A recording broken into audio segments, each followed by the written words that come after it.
Thanks for joining us for CBN News Today. I'm Charlene Aaron. President Obama and British Prime Minister David Cameron say they will not be cowed by the Islamic militant group known as ISIS. The two are meeting with other world leaders at a NATO summit in Wales today, and the rise of ISIS in both Iraq and Syria is expected to dominate many discussions. Heather Sells has more. As world leaders meet for the NATO summit officially to discuss Ukraine and Afghanistan, the rising threat of ISIS is looming large. British Prime Minister David Cameron showed how seriously he takes that threat, telling the BBC that he's not ruling out any military action against ISIS.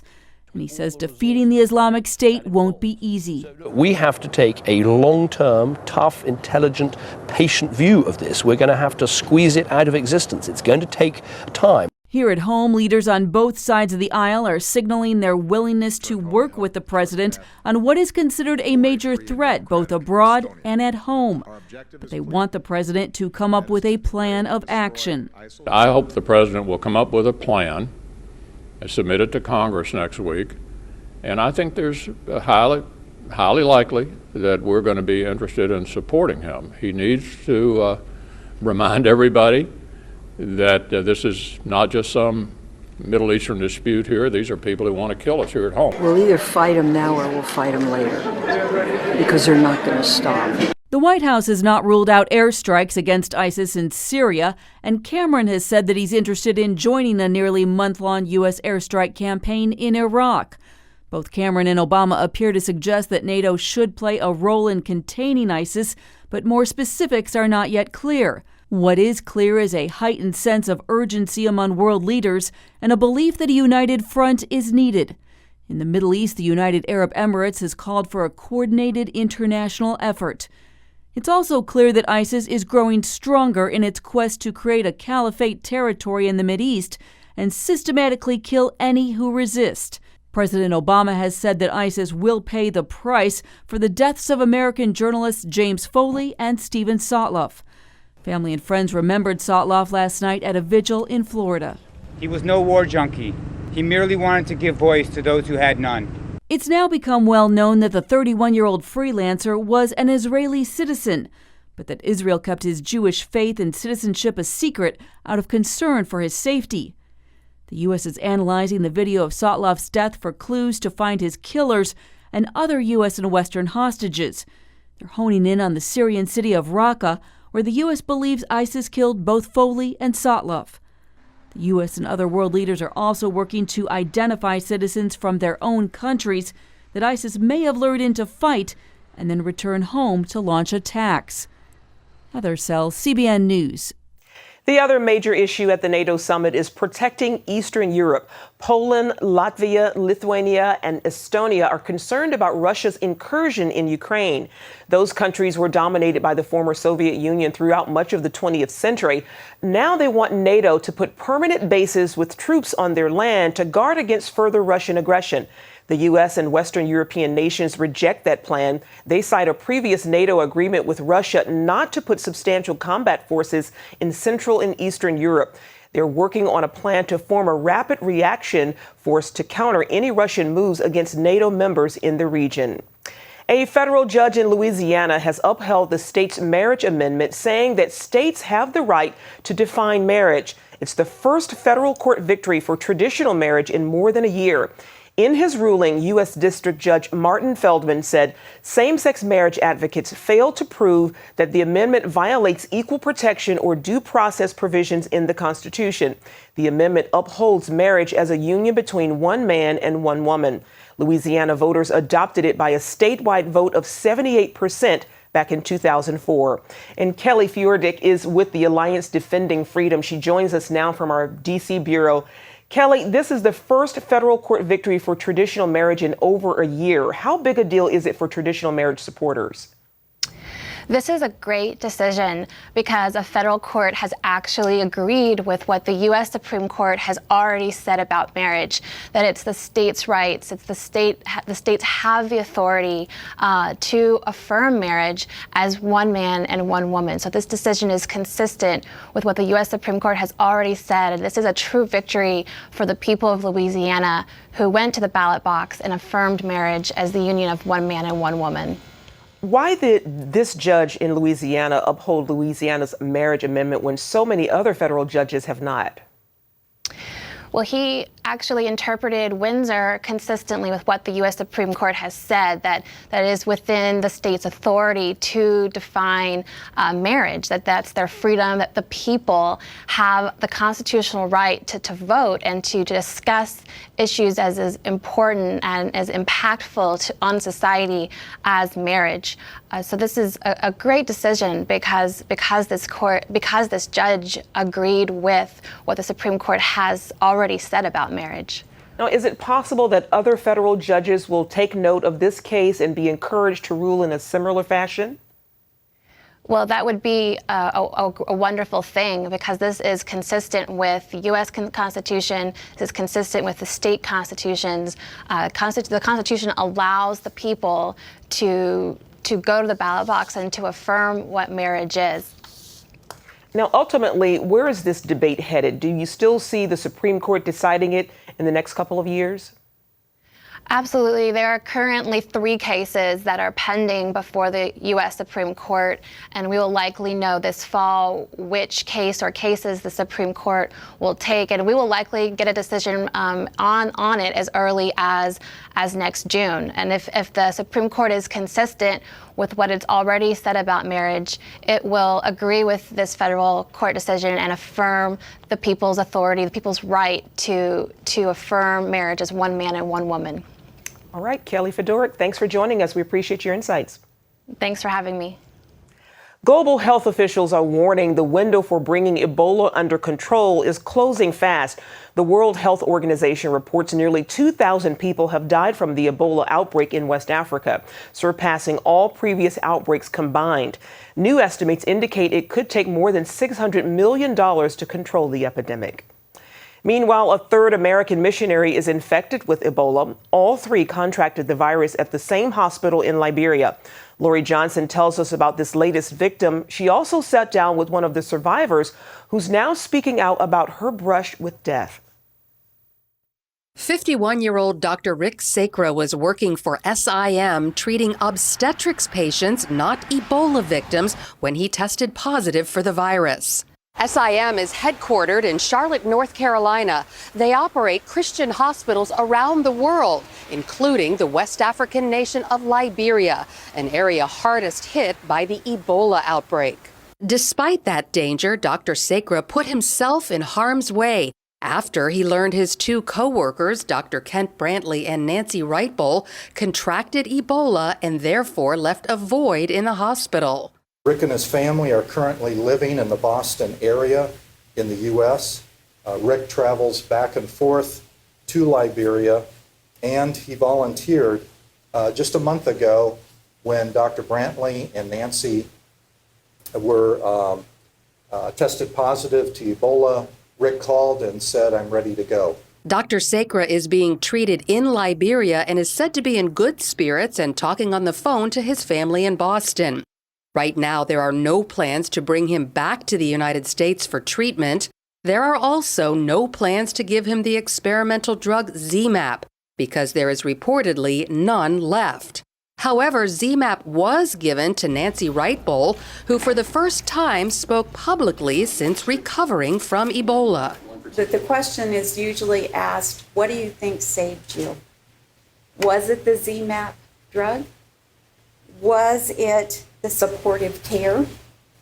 Was it the Liberian and our U.S. medical people? Was it those doctors and nurses that helped to save you? Or was it your faith? And my answer to that question is all of the above. In a one-on-one interview, Wrightbull said while she knew the odds were against her survival, she felt the calming presence of God. Peace that he gives in times of really difficult situations is a peace that we can't even explain. And it's a peace that just is overcoming, and it's a peace that says it's going to be okay. Whether I live or whether I die, And while she's grateful to be alive, she's grieved that back in Liberia, the Ebola outbreak is getting worse. Although Ebola can largely be prevented by keeping your hands clean, many West Africans don't know this and don't even have soap. That's where Operation Blessing comes in. By partnering with churches, they're handing out literature about the importance of hygiene. And they're providing liquid chlorine for disinfecting hands. The real reason why it's spreading so much is people really haven't been educated enough to know about the dangers, especially in the remote parts of the country. Operation Blessing is also donating supplies to treat Ebola patients and giving hospitals sterile equipment. So half a world away, Christians are on the ground in West Africa, risking their lives in order to save the lives of others. Lori Johnson, CBN News, Charlotte, North Carolina.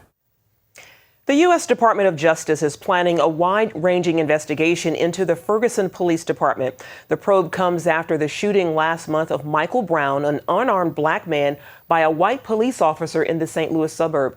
The investigation will look at the practices in the past few years of the police department, including patterns of stops, arrests, and use of force, as well as the training the officers receive. The inquiry is separate from an ongoing civil rights investigation of Brown's shooting. Coming up, this Iranian pastor is spending 6 years in prison simply for practicing his faith. This story when we come back.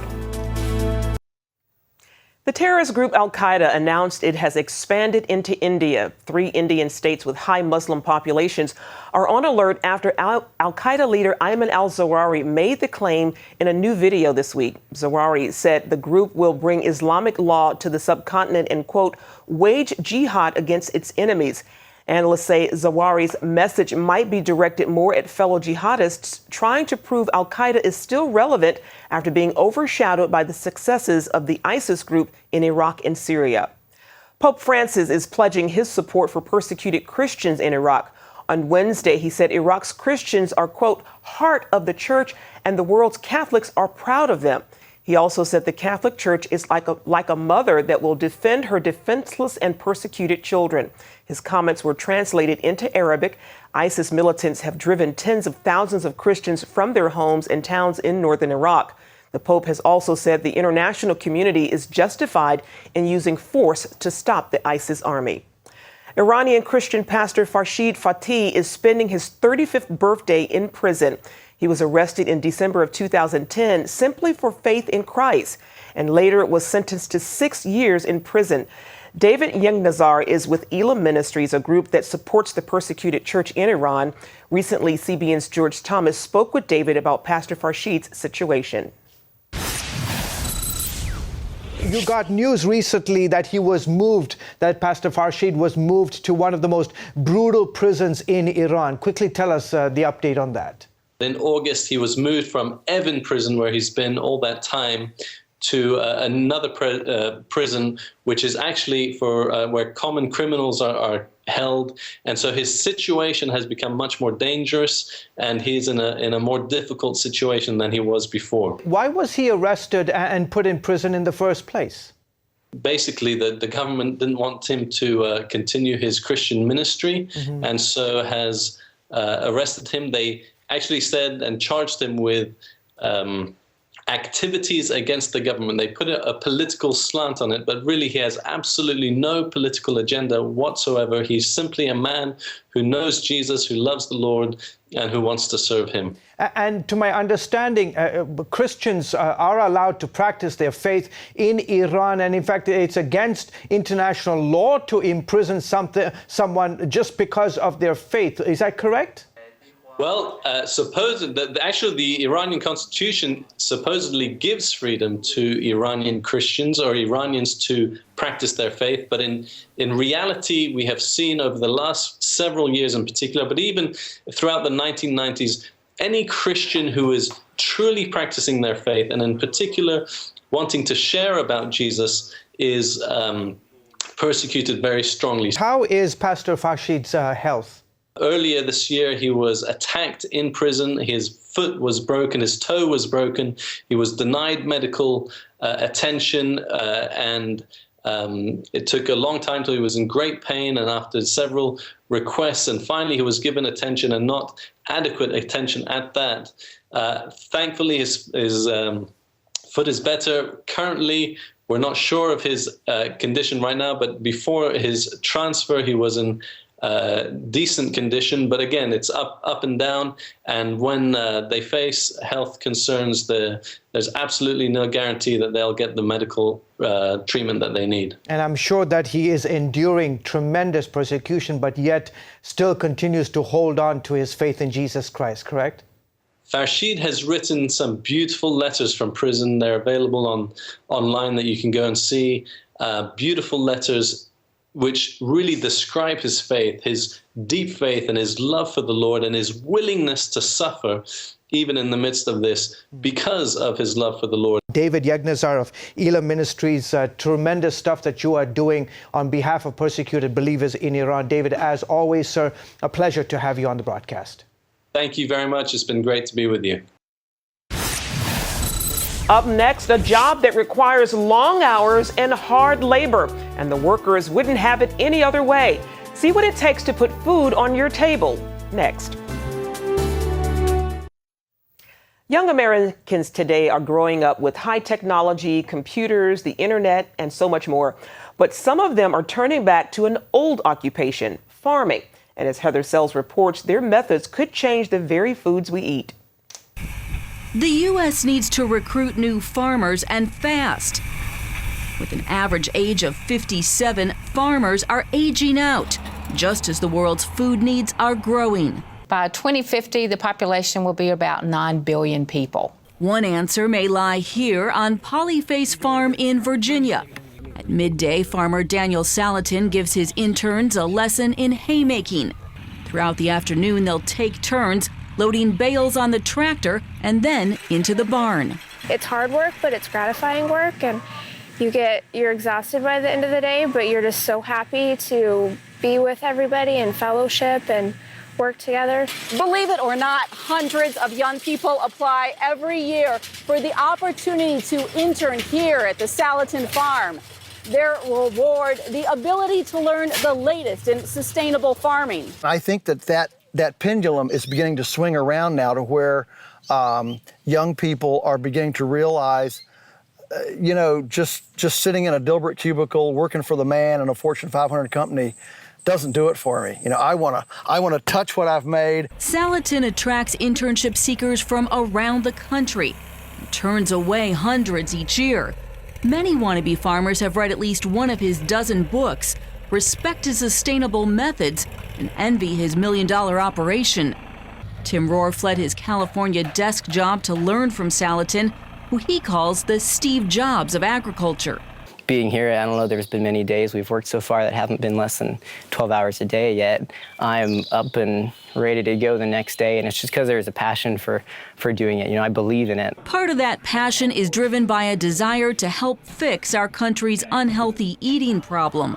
On Salatin's farm, interns learn the latest in regenerative farming techniques. No pesticides, no fertilizers, no hormones. Everything here is natural. I really am very, concerned about health and nutrition and the way we grow foods and the way that affects us. And for many of these interns, their walk with Christ is also a motivation. Faith plays a big role for me. I see farming as my mission field. Come on, ladies. Ben Beichler runs a dairy farm a few hours away. He credits his Polyface internship with jump-starting his farming career. So much of what we do here on the farm is experiences, like knowing what you're looking for, knowing what to do if you get in a tight situation. And Polyface gave me real life experiences where, cows got out and things broke down. Since his internship, Beichler has faced the same challenges that deter many of today's young farmers. The main obstacles, land and money. I like to joke that farming is the American royalty. You either are born into or you marry it, or you have a really long struggle to get there. So far, he's getting by managing a small herd that supplies his in-laws' creamery business. For others, like Jordan Green, working land that others have written off gives them a start. Green leases several properties in the Blue Ridge Mountains, overseeing everything from chickens to what's called forested pork. Think pigs feasting on grass, berries, and nuts. I like doing something different every day and enjoying, working outdoors, working with animals. The Department of Ag hopes to recruit more young farmers and ranchers like Green. It's spending $20 million a year to tout farming and help them get started. But there's nothing more rewarding than working with the land, knowing that you grew something that other people can eat. The real question, just where is the market for local organic food headed? Most industry watchers doubt it will become mainstream, but see it continuing to grow as a niche market. I see sustainable farming becoming more and more plausible and viable. What will also help the energy and dedication these young farmers bring to their work and ultimately to our tables. I know it's what I'm supposed to do, so at the end of the day, it's going to happen. I'm in farming for life. There's no question about that. Heather Sells, CBN News. Finally today, a movement of washing laundry for the down and out has grown from a local Southern California church to more than 100 locations across the country. The Laundry Love initiative helps people struggling financially by washing their clothes for free. It partners with local laundromats in cleaning the clothes of those living in shelters, motels, cars, garages, and on the streets. It all started when Greg Russinger asked a homeless man how the church could make his life better. The man's response was honest and practical. He just kind of shared with us his life, and we just, in time, just asked him a simple question. What would it look like for us to come alongside you? And he thought about it, and his response to us was just a very simple statement, and yet in its simplicity, it really interrupted us. He just said, if I had clean clothes, I think people would treat me as a human being. Well, experts say Laundry Love has grown because it's a simple way to give something necessary to people who don't have the means to do it themselves. And that's it for now on CBN News Today. You can find more of our exclusive coverage of the issues you care most about at cbnnews.com. And tell us what you think about the stories you've seen here. You can do that on Facebook or at CBN News on Twitter. We hope you'll join us next time. Have a great day and God bless.